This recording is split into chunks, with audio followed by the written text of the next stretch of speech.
Social Security is one of the most complex and confusing federal programs. With over 2,700 rules, it's no wonder that we're confused about when and how to start collecting and who to turn to for help. Welcome to Social Security Answers from the Experts, hosted by Martha Shedden. In this podcast series, Martha meets with professionals to provide you with the answers to questions about this most important financial decision. And now, here's your host, President and co-founder of the National Association of Registered Social Security Analysts, Martha Shedden. Welcome, everyone, to our podcast. I'm Martha Shedden, and today I'm pleased to have Kris Flaming with me on the show. Kris is the co-founder of LPF Advisors and has been a financial advisor in Sarasota, Florida since 1999. He's a chartered retirement planning counselor and an accredited investment fiduciary and also a behavioral financial advisor. He has co-authored the book Plan of Action: Strategies to Help You Build and Preserve Your Wealth. So welcome to the show, Kris. Thanks for having me. It's going to be a good time, Martha. Looking forward to it. Yes. And I have some great questions for you. I know we all have our unique stories about how we have gotten to where we are. And you have an interesting story about how you got into the financial services industry. Explain to our listeners from the beginning how scuba diving and bartending at an Italian restaurant in Florida led you to this career. Yeah, it kind of sounds like a Billy Joel song, right? So I'm from Nebraska originally. I moved to Florida in the late 90s. Had no idea what I wanted to do for a living. My background was in psychology. Can't really do much with that, unless you're going to go on with your education. So I was bartending and at night, and during the day, I was teaching scuba diving lessons. Florida's a good place to do that. And one of the evenings I was bartending, there was a woman that would come in and sit at the bar, and we got to talking. She came in quite a bit. She ended up being a regional manager for a financial services firm, and she thought that I would do well at what she did, which was financial advice, and told me that I should probably interview. Went in and did that. They hired me and really had no people that I could prospect to or anybody that wanted to work with me, or even if I told my story, they probably wouldn't have been interested in it. They probably would have thought I was crazy. And the truth be told, growing up, I was awful with money. So I was like, as a kid, and I spent it when I got it. In college, I was kind of paycheck to paycheck. I was spending the money as I got it. So I had awful financial habits, or, not so much because of my upbringing, but just that's the way that I lived. So I had to learn those things over time. So I thought, well, maybe this would be a good way for me to get my stuff together. And I like helping people. And I've heard that it could be a good career, a lucrative career, if you're good at it and you can help others. So that's kind of how I got into it. Well, the background in psychology makes sense. Oh, yeah. Well, the majority of what I do, contrary to popular belief, people think it's all about the number crunching. The vast majority of the time that I spend is talking to people, helping them make decisions, helping them do things that are in their best interest, helping them to avoid making really bad decisions. And that all has to do with the psychology of it, or what they call, kind of the buzzword today is behavioral finance, which is the psychology behind the behaviors, why we make decisions that we do when it comes to financial decisions. And that was my very next question, because I know we're both CRPCs, and I appreciate that you're an accredited investment fiduciary, but I wondered about the behavioral financial advisor, and I find that as being a chartered retirement planning counselor, you really are a counselor. You are dealing with something that's so emotional and personal. And so is that why you got that designation? Yeah, that's part of it. And I had the interest in the background in psychology. And you know this, Martha, people do not make financial decisions typically based on fact or rational. Yeah. They do it based on their feelings, right? Yeah. So we know that. But the why behind that and the motivations behind that and why people are motivated to make decisions based on their emotion is what I was really interested in. So that accreditation that I have was a deep dive into the whys behind that. Also talking about the different biases that we have when it comes to making decisions about finances or any other things. So that really helped me when I was in conversations with people and I was working with people to understand that their opinion on something may be completely different than either mine or what I think they should think. Right. We always do that, right? It's like, well, this is obvious. Why don't you just think the same way as me? Yeah. Right? What are you, a dummy? Right? But it's just because they might have a different background or they may have different life experiences. And so for that reason, they may think differently than us. So that helped me understand that and not get frustrated by it, but then to help them work through those things and make them aware of why maybe they were making the decision, and then they can come to a different conclusion. And that is, I mean, that's rooted in our childhood, really, in our upbringing, that financial conversation that goes on in our heads. And I totally understand what you're saying and appreciate that goes into your planning as a financial advisor. And it could even be the lack thereof. So some people don't have any financial upbringing or any education growing up on that in school or their parents. I mean, there are certain topics that are taboo. Usually it's politics and religion, right? Well, with some families, it's even talking about money. Oh, so for sure, yeah. They may not have really any background or upbringing in it at all. And that's even a bias or a lens to look through when you're making a financial decision, is just to avoid it. I just don't want to deal with it. So I even run into that sometimes with clients in relationships that I have with people. Yeah, definitely. I came across your SAM talk a few years back where you were talking about the work-life balance as a financial advisor, which I think applies to all of us, whatever we're doing. What was the synopsis? Can you share with our listeners about that talk? Yep. And is it specific that financial advisors have trouble finding that balance, or does that just basically apply to all of us? Well, I think that a work-life balance, I mean, it's kind of a buzzword and it's kind of cliche. So you can call it whatever you want, work-life balance or life-work balance or live to work and work to live. All those things fit into that. So I think it's applicable to anyone. In my particular situation, I was blessed that we got really successful in a short period of time, okay, because of some niche markets that we serve. And so we had a tremendous amount of growth in a short period of time. And when we got on the other side of that, what I found is that the business owned me. Okay, so I was spending all of my time in it, although monetarily that was great, but other things were going by the wayside that I knew were much more important to me in the whole scheme of things. And so I needed to rework that scenario to where I have more of a work-life balance. Now that involved bringing on some people to help with the workload, but it involves some soul searching, some internal reflection on what was really important to me and being more intentional about making time for the things that I was saying that were important, but I wasn't making time for them, which it's different for everyone. But in my case, it's my family and my kids. Mm-hmm. Yeah, I think that's the way to live. And I see that in the younger generation more than in the baby boomers, that they're not going to settle for that. They want that balance. And I think more power to them. I think that's a wonderful way to be and to plan your career with that in mind. I think you're right. And what the younger generation needs to consider, though, is in exchange for that, they have to be especially astute at their money management and their financial planning. Because if you want to have more of a work-life balance, then you've got to have your finances in order, which will allow you to do that. Because, cost of living goes up. It certainly isn't less expensive to live. And so to make those things a priority, you can't just be loosey-goosey with your finances. You have to be on top of that in order to do that, because otherwise you won't have the income coming in that allows you to have that work-life balance.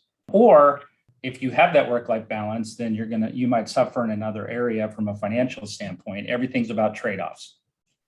It is. Do you find yourself, well, I'm going to go into your client profile, because I also looked you up on Smart Advisor, and I read that your company of, I don't know if this is out of date, but roughly 700 accounts or so, that only 2% are associated with high net worth clients. Is that true? Yes. Yeah, that might be a little out of date. We've served about 1,200 families now. Okay. In total. So that could be maybe 5 or 6 years Yeah. old. And I would describe our clients that we primarily work with as being the mass affluent. So if I was going to put a number on it, it might be someone that has a portfolio value of between 250,000 and 2 million. All right. So these are people that have saved enough money probably to be able to afford to retire at some point, but they don't have so much money put aside that they can't be concerned or worried about possibly running out. Okay. Right. And they typically are people who want to delegate responsibility of managing their finances to an expert. They have other things that they want to do other than worry about their money. And they will clearly admit, I don't know a lot about this. I need someone that I trust implicitly that I can do this with, so then I can enjoy my life and focus on the things that are most important to me. Now, by way of that, what does happen is those relationships sometimes turn into referrals or introductions into people who own businesses or are what we would consider to be higher net worth individuals. Where we live, there is a tremendous amount of competition for what you would consider high net worth investors and individuals. And so what we try to do when we're looking at a group of people that we want to serve, we want to go as a company where there isn't as much competition, but there is still a need for advisors from people who will readily admit that they need one. And we like that group of people. Yeah, that mass affluent. I mean, it's the same with Social Security income planning. That's just a wide open area there, and I just think it's wonderful because I think there's so many financial professionals who are focused on the wealth management, and there's such a need for that middle group there. And it can be a comprehensive solution. So even those people I described, they still need what you would call wealth management or planning, which is essentially all the areas of someone's finances, not just investing, but all the other areas.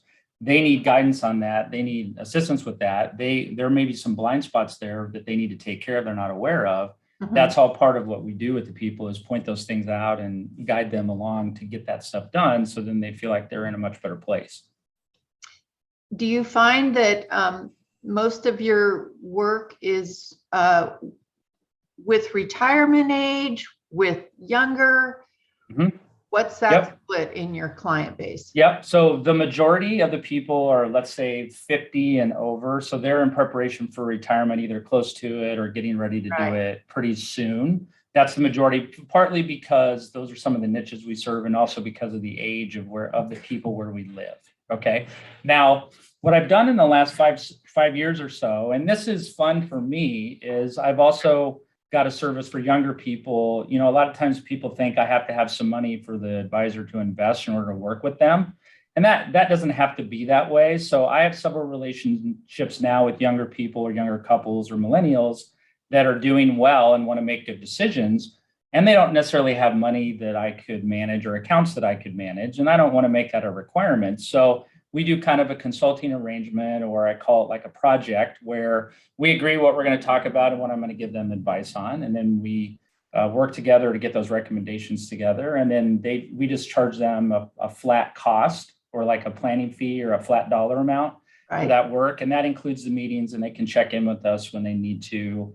And that's nice because they get the advice that they need, because they're trying to do well too. Right. And I'm also compensated for the time that I spend and the expertise that I provided. So I like doing that because it's exciting to say, hey, you have all this time in front of you. Yeah. And you're making a great income. If you just do like these 7 things or 6 things, you're going to rock it. You know, you're going to kill it. So, and for them to say, yes, you know, I see what you're saying, and I'm going to put that into motion. that's exciting for me too. It's very exciting. That compound interest is a huge motivator. If you can educate that generation to understand that. And I'm so happy to hear you say that you offer that, the fee only project type service, because I think the younger generation is missing out by not becoming financially literate at a younger age. So I know the schools aren't going to do it. Most parents aren't equipped to do it, even though they might have good intentions. Yeah. The government's not going to do it, so it's either you have to educate yourself or work with somebody to help you. And like I said, it's only really like 6 or 7 things if you do them well, and you'll be in a way better position 10, 15, 20, 30 years down the road than you were if you didn't. And I'm not just talking about compound interest. I'm talking, across the board from a planning standpoint. Right. There's so much. I see that as another book you might be able to write. Okay, I'm writing that down, and that's what I need. Another book. I am working on the second book right now. Oh, you are? Okay. That'll be the third one. Yes. Okay, I was going to ask you about your first book, but you can tell me about both your books. So the first one was Plan of Action Strategies to Help You Build and Preserve Wealth. Yes, that was one that I co-authored with about 10 other financial advisors. Okay. We each contributed a chapter. Uh-huh. So that's why I was a co-author of that book. I don't want to take credit for writing the entire thing. And my chapter was more philosophical. I'm more of I understand numbers and I know how to use them and I can talk about them, but that's not really where I get overly excited. So mine was more philosophical in nature. And this was right after the financial crisis back in 07 and 08. Yeah. So what I talked about in there was my view or opinion on how we got to the point that we got to with the financial crisis. Not so much the high level macro reasons that it occurred, right, but some of the micro reasons or some of the attitudes that the country had or people in the country had about why we got to that point. And then I proposed kind of a change of mindset on how people would have to think a little bit differently going forward so the financial crisis wouldn't happen again. And then finally, I put forth about 15 ideas or concepts in there on if people did some combination of those or did most of those, that one, they would be in a position where they wouldn't have their own financial crisis. Uh-huh. And two, would make a tremendous amount of progress towards the financial goals that they had. And I called those the 15 for 50, which were the 15 ideas for the next 50 years. They should be good for at least 50 years, Martha, before they become outdated on things that people could do. Wonderful. So that was the book you co-authored. That was when I co-authored, and right. Can you share anything about your second book, or is that a secret? Yeah, the second one is actually going to be a summary of several interviews that I've done for my podcast. So there are, I do a weekly podcast as well called the Confident Retirement Podcast. And you were recently a guest on that and you did amazing. So I'm picking interviews from that and we're writing some summaries from there of the different interviews that I feel like are appropriate for the audience, the type of people that would be interested that I serve on the topics that I picked in there. So there's it all has to do with the areas of financial planning that most people would think of when they think of wealth management. And There's several experts in those areas like Medicare, estate planning, accounting or tax, insurance protection type stuff that would all cover those different areas that I go through when I'm working with someone comprehensively. Okay. Great. And I'm hoping Social Security will be included in that too. Well, I don't want to reveal anything right now, but there's a good chance that there will be a section in there on Social Security claiming.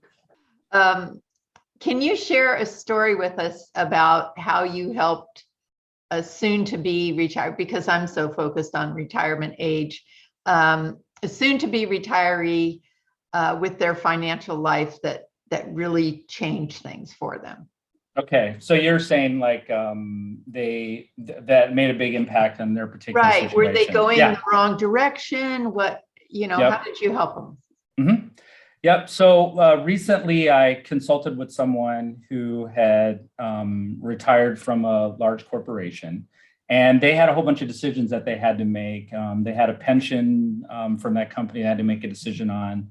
They had a retirement plan. They were of Social Security age, and so they could make that decision if they wanted to. And then they also, because our real estate market is so hot in Sarasota, they also were thinking of selling their house and relocating. And so, typical situation, but where they ran into some issues with is they had some assumptions that they had made about they were just going to go ahead and take their Social Security early. They were also going to take a tremendous amount of money out of one of their retirement plans in order to buy an RV. Okay.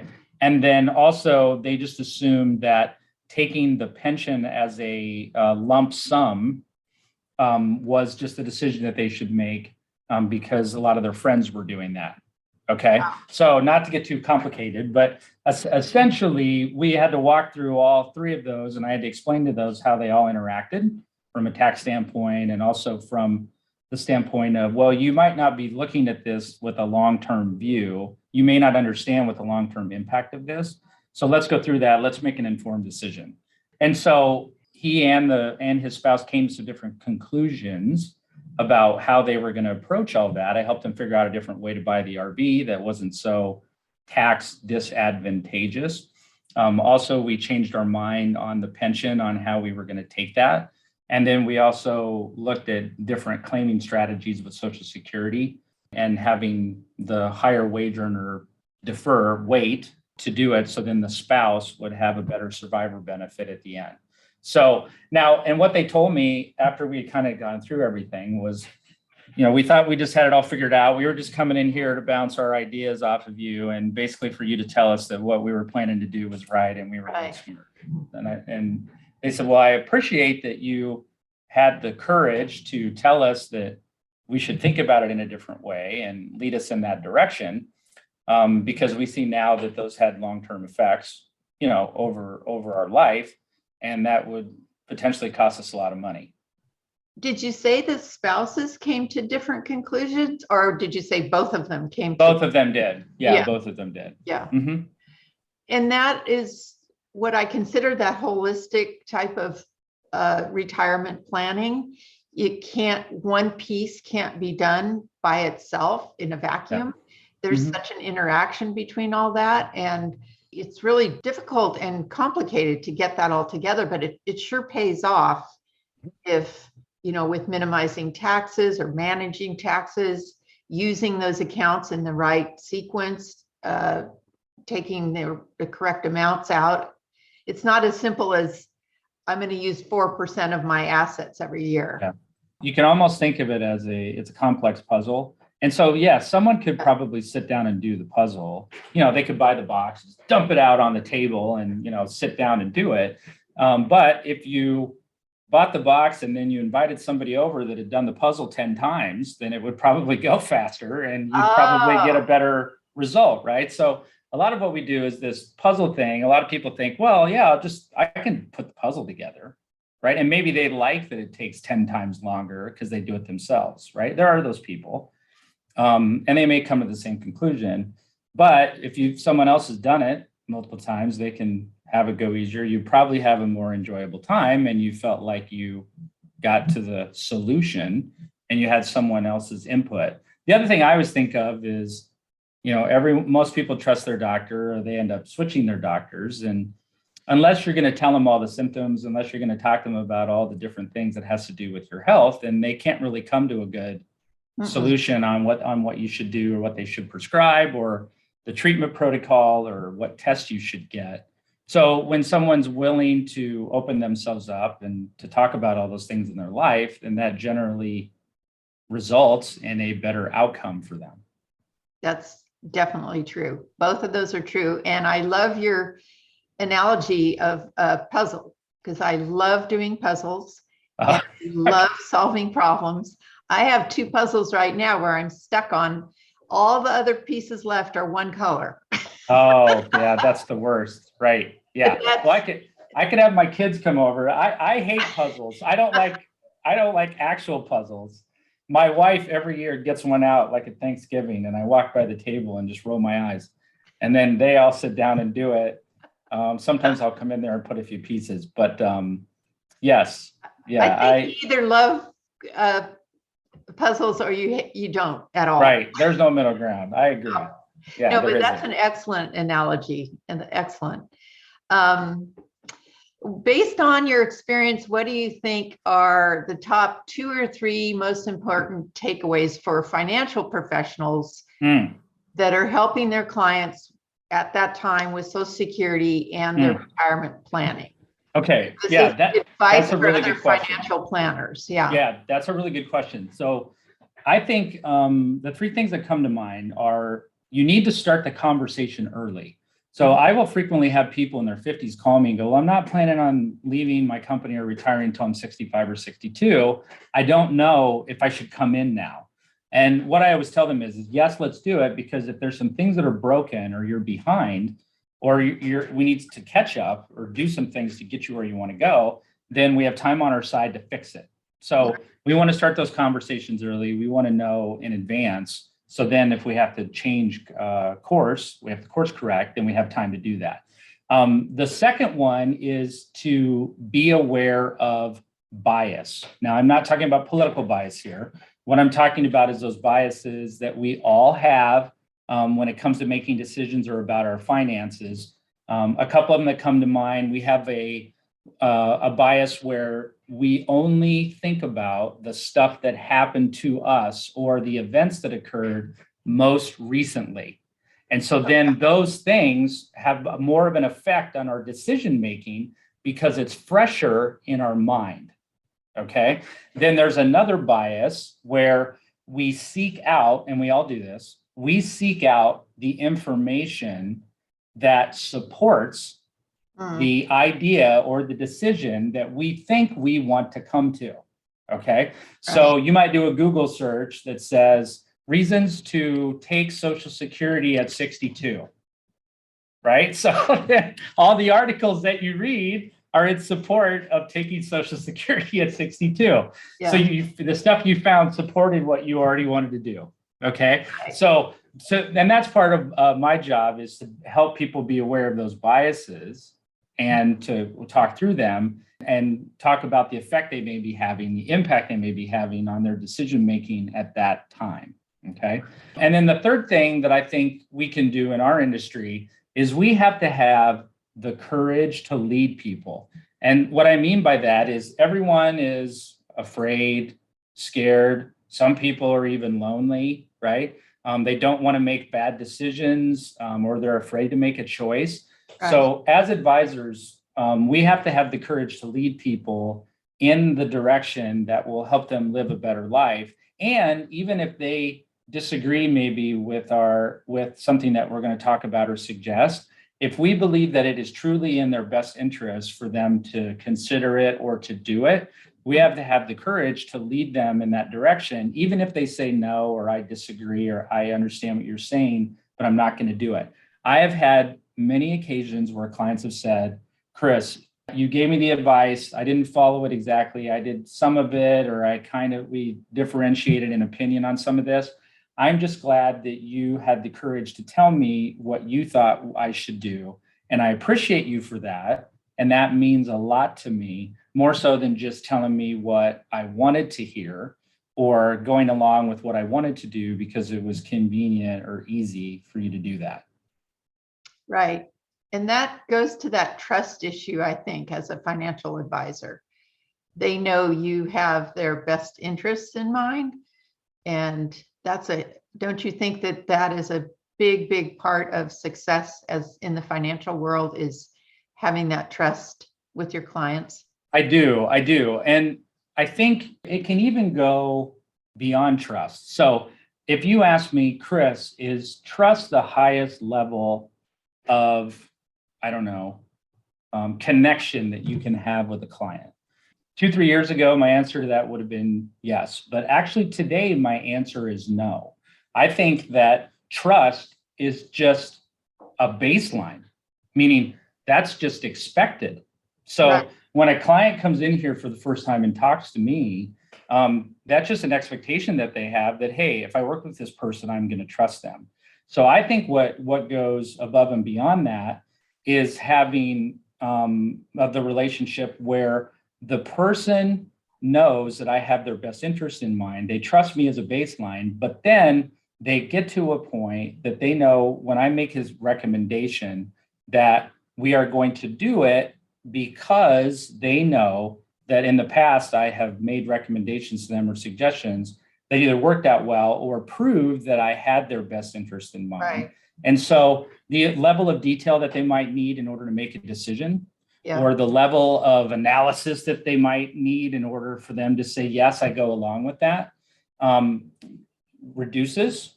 And it's not that I don't do disclosure. It's not that I don't give them all the information I need to make the choice. It's just we've transcended the trust thing to where I think of it almost as like a deep friendship.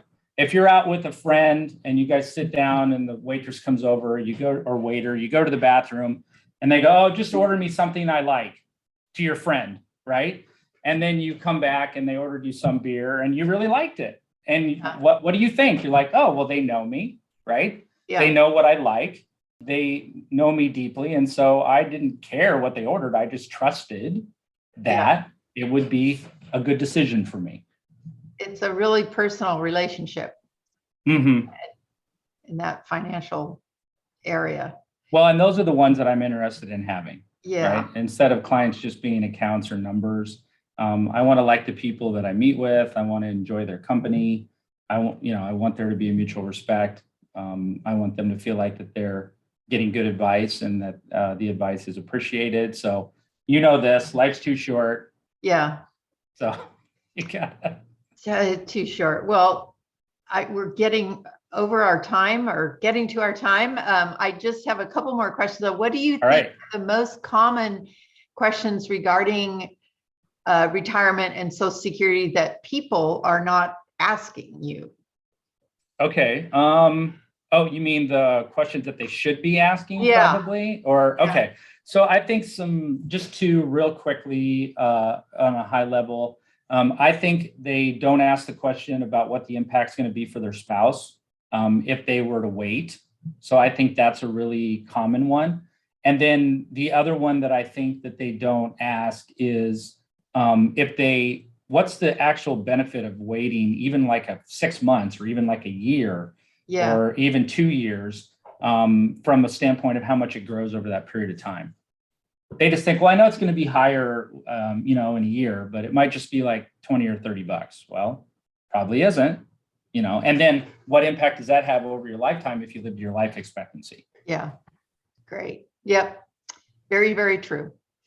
Okay. Well, this has been so fun to talk with you.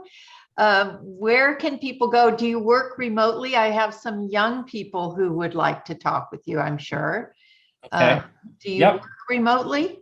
Yeah. So with the pandemic or whatever we're calling it, I am now an expert, Martha, in all forms of virtual communication. Great. Anything that you can think of, I can do it. So yeah, we're licensed in like 22 or 23 states. And I've had a lot of clients that I brought on in the last couple of years that I have never met in person. Yeah. We just do like Zoom calls or telephones or whatever their preference is. So yeah, I do have a lot of people that we do remotely. People can look us up. Our website is LPF, that's Larry Paul Frank, Advisors, ADVISORS.com. Okay. And then that's probably the best way. All of our phone numbers are on there. Our contact information is on there as well. Okay. Well, thank you so much for being on the show. This is wonderful. Yeah, I had a great time. Thanks for having me. Really appreciate it. Thanks, Kris.